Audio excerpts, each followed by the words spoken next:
тогда еще не знали, на что идем.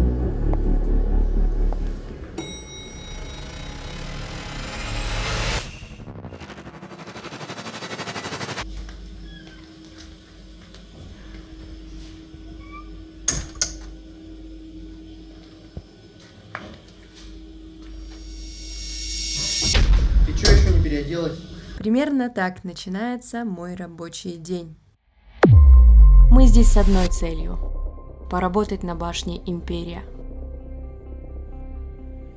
Но не изнутри, а снаружи. Ребята, мы с вами находимся напротив башни Империя. Снизу она выглядит как обычное стеклянное здание. Но у нее есть особенность. Она не прямая, она эллипсом. Из-за того, что здесь почти нет простых участков, работать на ней с первого взгляда практически нереально. Мы работали на многих высоких зданиях Екатеринбурга, но они даже близко не стояли с Империей.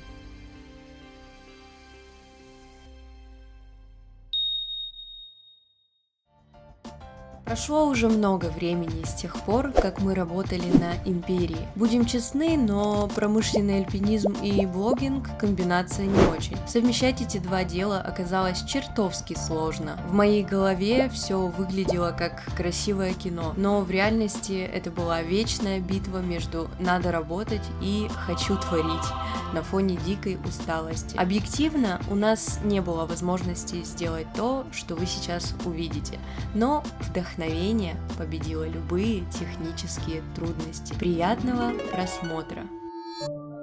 Наш рабочий день часто начинался в 4 утра. Дешевый магазинчик прямо на улицах Москва-Сити.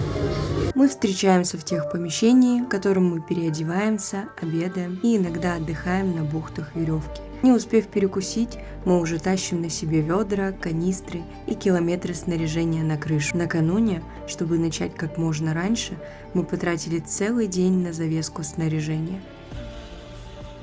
Аккуратно разматываем веревки, чтобы не повредить волокна, привязываем к ним канистры, чтобы они не застревали в изгибах фасада, и спускаем вниз, зафиксировав их в анкерных точках. Чтобы не порвать перчатки, делаем вот так. А теперь представь.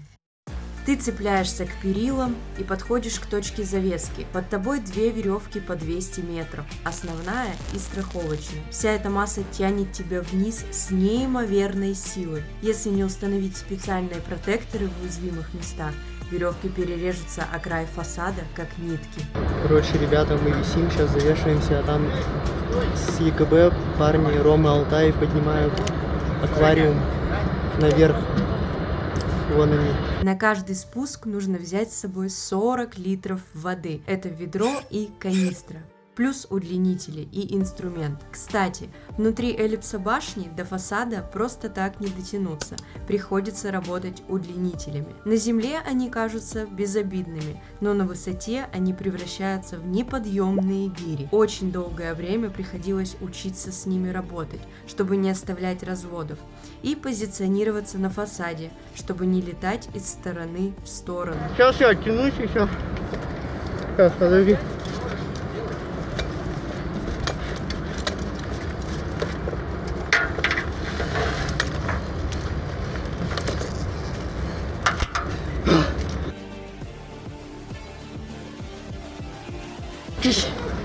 Еще. И... Спуск нужно закончить за 4 часа. После полудня солнце жарит так, что раствор сохнет быстрее, чем ты успеваешь взмахнуть рукой, а по прогнозу начинается сильнейший ветер. Именно он наш главный враг на высоте.